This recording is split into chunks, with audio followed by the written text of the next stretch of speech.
Welcome to Bridge of Theories, ladies and gentlemen. Bridge of Theories. This is our third Bridge of Theories episode. Yes. Congrats to Us. We're excited for this one because we've been looking at Lord of the Rings lately, and we had a fan question to talk about on this episode. We're excited to get into it. Yes, we are. So the question comes, and it is, did Gandalf give himself up in the Mines of Moria because he knew that if he died, he would come back as Gandalf the White and stronger than before?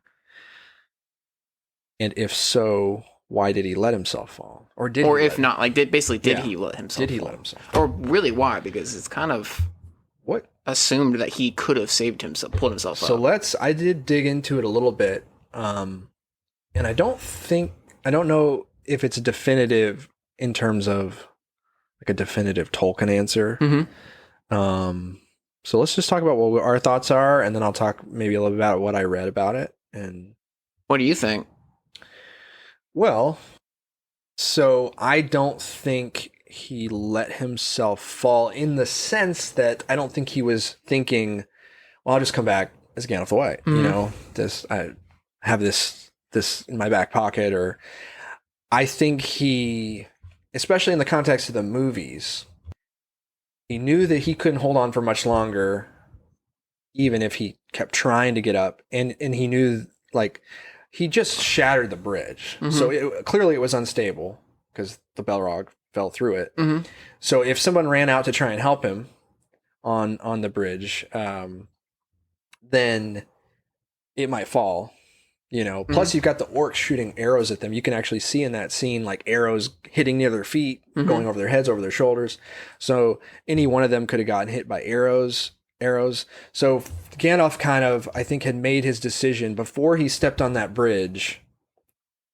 I think he made the decision, I'm going to take this Balrog out or I'm going to die trying. And so I think in the moment that he dropped the Balrog, he was thinking, okay, that's done with. But whenever the moment came that he got the Balrog's whip wrapped around him, pulled him down, I think he at that moment knew, oh, well, I've already made up my mind about this. You know, I knew this might happen. Yeah. There's more. I'm more I could say. What do you think? I mean, thinking on it, yeah, I mean, that makes sense that it makes sense that he didn't just go in there like, oh yeah, I mean, I'm going to purposely fall because I know whatever. Mm-hmm. But a question that I have is how Gandalf being more than just a wizard in the Lord mythos of Lord of the Rings, did he know if he died he would come back? Or is this he was just willing to sacrifice himself and to die in this situation because it needed to be done? So here's an interesting thing about that question that was really cool to read about. Okay. Hit me. So not hard, but hit me. Just like as quick as I can do, mythology stuff, okay, for Lord of the Rings or Middle Earth. Right, so you have if you had tiers of power, of beings of power, you have Eru Iluvatar, he's the creator. Ad nauseam, gotcha. Sure. Then he created Valar and Maiar. Valar are like the highest tier below him. And they're like, those are equals? They're not equals. No. Valar and Maiar. So it's Definitely Valar, then Maiar? Oh, Valar and Maiar. Valar and Maiar, that's what I'm saying. No. Valar are definitely over Maiar in power level. Okay. Yes. Maiar are extremely powerful, but they're not as... Valar... So it goes like the I can't remember the name, but the creator, and then Eru. Valar, Maiar. Okay. In terms of like these beings of like raw power. So when those beings go into the world that Eru Iluvatar created, the Valar become like the gods of that world. So they're and then the Maiar are like lesser, and they serve those gods. They ultimately all serve Eru Iluvatar, but so that's what Gandalf is. A Maiar? That's what all the wizards are. That's what the Balrog is. Really? That's what Sauron is. Sauron's also So a this Maiar? is so like within Lord of the Rings is a cosmic thing happening too. So Like Balrogs are corrupted. They're Maiar that joined the forces of darkness and were corrupted by a Valar that became corrupted, Morgoth. Sauron joined him.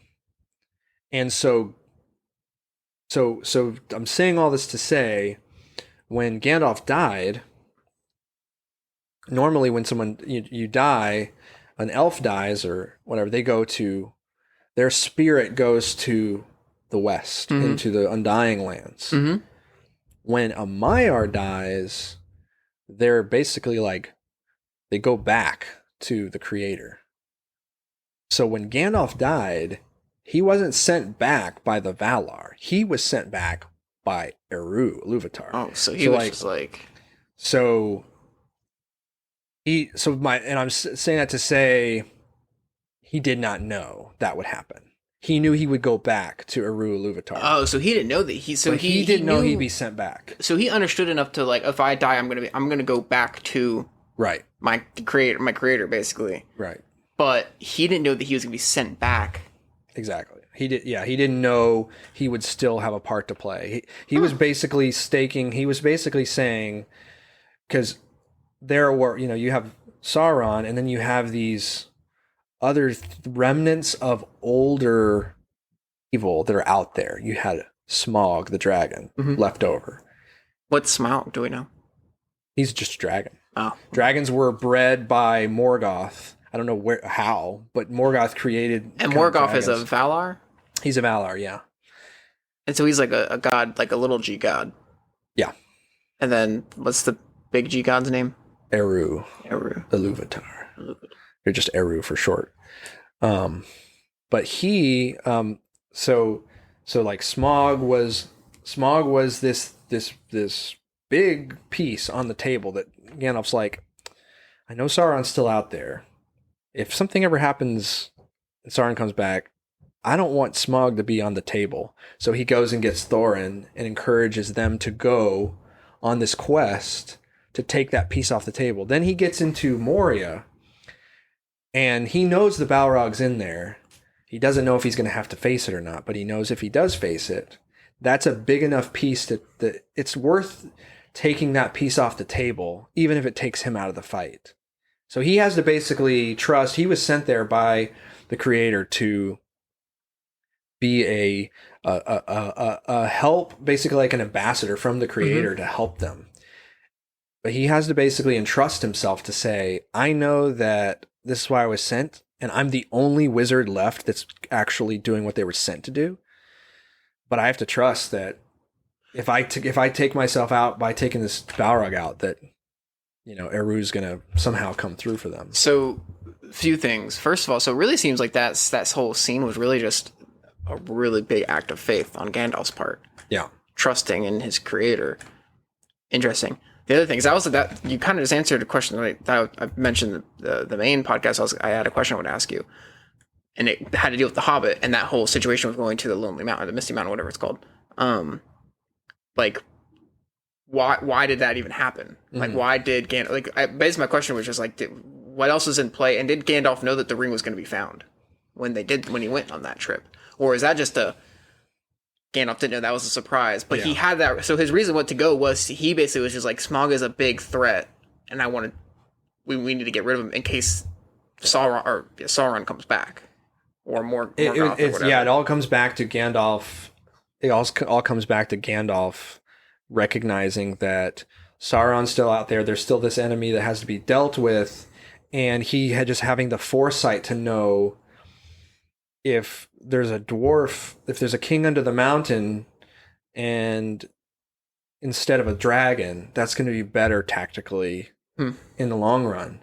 And it turns out to be very important tactically. To get even deeper into it, is Gandalf literally says at the end of the Return of the King, I don't know if it's actually in the direct Return of the King book or if it's in the appendix, because in the appendix there's some other stuff and there's some other conversations, and Gandalf says if Thorin and Bilbo and the dwarves hadn't set out on this quest to reclaim their homeland, we might finish fighting Sauron at the Black Gate, only to have to turn north and go to fight the armies that they were fighting, because there were armies there's that game, they made that Lord of the Rings game called War in the North. Yeah. That was made from that premise of there were other battles that were being fought away from Gondor up in the north where Erebor was, and where the descendants of Bard the Bowman were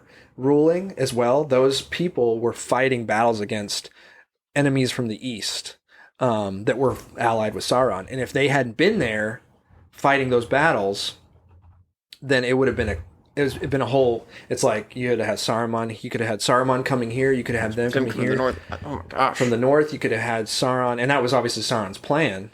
But because Gandalf gathered up these 13 dwarves and sent them, and he didn't know exactly what was going to happen. He trusted, just like he said to Frodo, there are many powers in this world than that of evil. Oh. That's an encouraging thought. And all we can do, it's not for us to decide what time we're alive in. All we have to decide is what to do with the time that is given to us.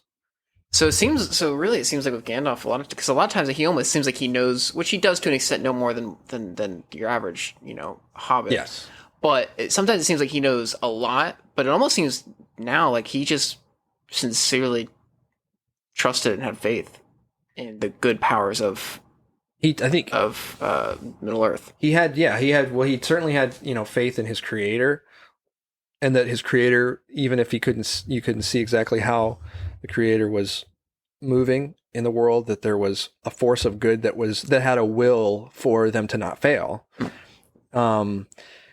And I think he also had faith in, the people that he put in those situations that, encourage them in the right direction, and maybe something good will come out of it. Here's another question real quick. So you said, so you have Morgoth, and then Sauron is following Morgoth. Morgoth is a Valar, Sauron is a Maiar. They got rid of Sauron. Morgoth is still a thing. Well, Morgoth was chained in outer darkness. That's in the Silmarillion. Okay, we're going Kingdom Hearts now. Okay, hold up. Why did we just get to Kingdom Hearts all of a sudden? I thought we were talking about Lord of the Rings. Kingdom Hearts is Lord of the Rings. No. Morgoth is like chained in the void, basically. And so the events going on in the Lord of the Rings movie is like Sauron is tied to Morgoth, but like he's kind of doing what he's doing under his own volition. Like he's not. Yeah, right. He's not actively being influenced by Morgoth. No. Okay. He was corrupted. He had his own reasons for coming to Morgoth, because of his views on order. He liked order, and he saw disorder when he saw freedom. Sounds like a lawful evil character. Yeah, and so he thought, I can bring things more into order if I'm just in control of everything. That's kind of a simplistic way, but I think that is also a bit. Pretty much essentially how he viewed things. But yeah, so another thing with the whole thing of Gandalf knowing if he letting himself fall in the book, I forgot about this. In the book, when Gandalf gets pulled, he doesn't hang on. He doesn't pull himself up and say fly, fools. As he's falling, he's he's clutching for the rocks, and he's kind of fumbling. His fingers are fumbling. And as he's slipping, he says it. So it's super fast. Oh, okay. And then after he falls, the rest of the bridge collapses too. So the bridge was, barely holding together. Gandalf barely was there for a second, in the book at least. And so he says, fly, you fools, as he's falling. And he was about to fly. Yeah. No, I'm gonna go for a fly. I think Gandalf ultimately, because Gandalf survived that fall. I mean, if he had the power to survive that fall, I think he could have absolutely gotten away from the Balrog. But he just made a decision. No, the Balrog's got to go, and died doing it. And he was sent back as. With greater, he's a Maiar, so he has this amazing power. Mm-hmm. But they're sent not to just be OP, powerful beings. Just walking in and just saying, no, I'm just going to be, because there is all about a greater plan of people being involved in. But he was given greater authority to use his power. He was given greater authority over his own order, because he's able to overpower Saruman and the Witch King to a certain extent. I think it's not as obvious in the movie, but in the book, him and the Witch King are basically like equals. So if and this is getting away from our question a little bit, but now I'm just curious if both Sauron and Gandalf are both Maiar, are they equal in power, or were they at one point equal in power? I don't think so. I think there's not like another name for it, but I think there were like greater and lesser Maiar, and I think Sauron was a greater Maiar. I think Gandalf and the Balrog are like equal power levels. But yeah, Sauron's definitely more powerful, but it wouldn't be a pretty fight, I think, if they were both fighting to the death, And this is like also sort of off topic, but like Maiar, can they change their form?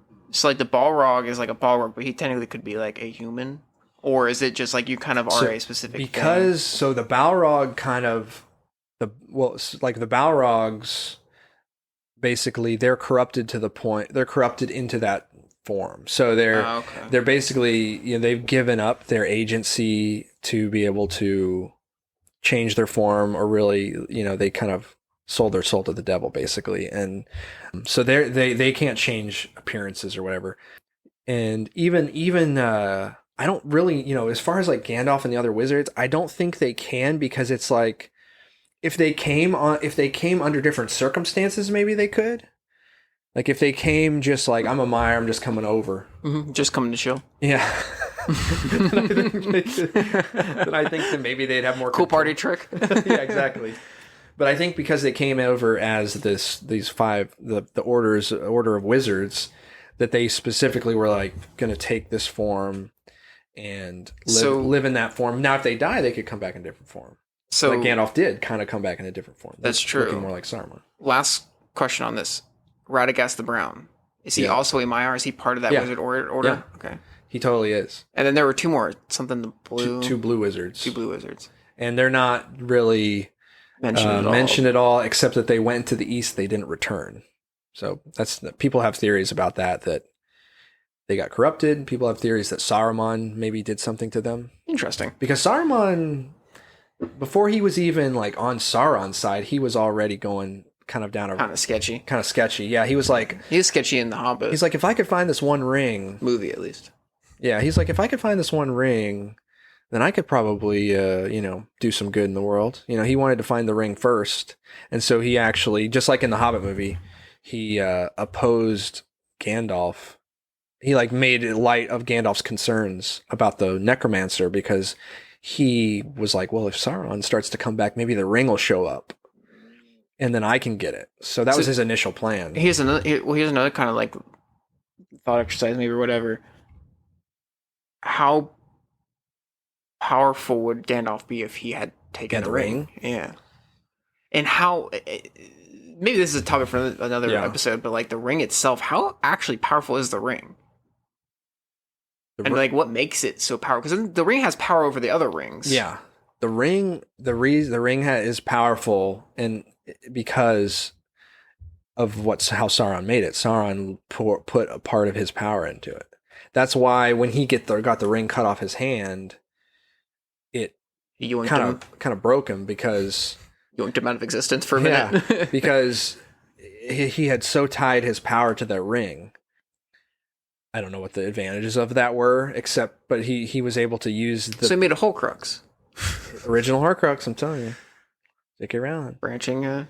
Yeah, stories. Yeah, bridging worlds. Bridging. That's bridge. I mean, that is the original. That is the original Horcrux. I mean, literally, he put a part of his soul into it, and if you kill it, you kill him. Yeah. So, but as far as Gandalf getting it, how powerful would he be? Definitely more powerful than he is now, because he'd have his own internal power, and then he'd have the power that Sauron put into it. So, but it would corrupt him for sure. Yeah. it's just bleeding with corruption. He'd either become a servant of Sauron or he'd become a Dark Lord himself, basically. Well, I hope your question was answered. There was a lot of extra in there, but I think it was answered pretty quickly, actually, and then we talked about a lot of other things. But it was a good question, though. I really liked it. No, that was good. And please, people, if you want whatever you want to hear, whatever questions, theories, what ifs. Yeah, you know, we could. I mean, we could definitely, if we wanted to, delve into that question about Gandalf and the ring, or other characters if they took the ring. What that would those are if we wanted to things like that, theories, literally just like anything that you got want here. It doesn't have to be a question that needs to be, it doesn't need something that needs to be answered. You could just want to hear our thoughts on a theory or on something, let us know. Send us a DM or an email. Yep, you can email bridgeof2@gmail.com or DM us on Instagram or Twitter. Instagram is @bridge_of_2. Or is there not an @ in front of Instagram? I think technically there is, but it bridge_of_2 spelled out. And then Twitter is @bridgeof2. Thanks for listening. This has been Bridge of Theories. Far, far away. Theory.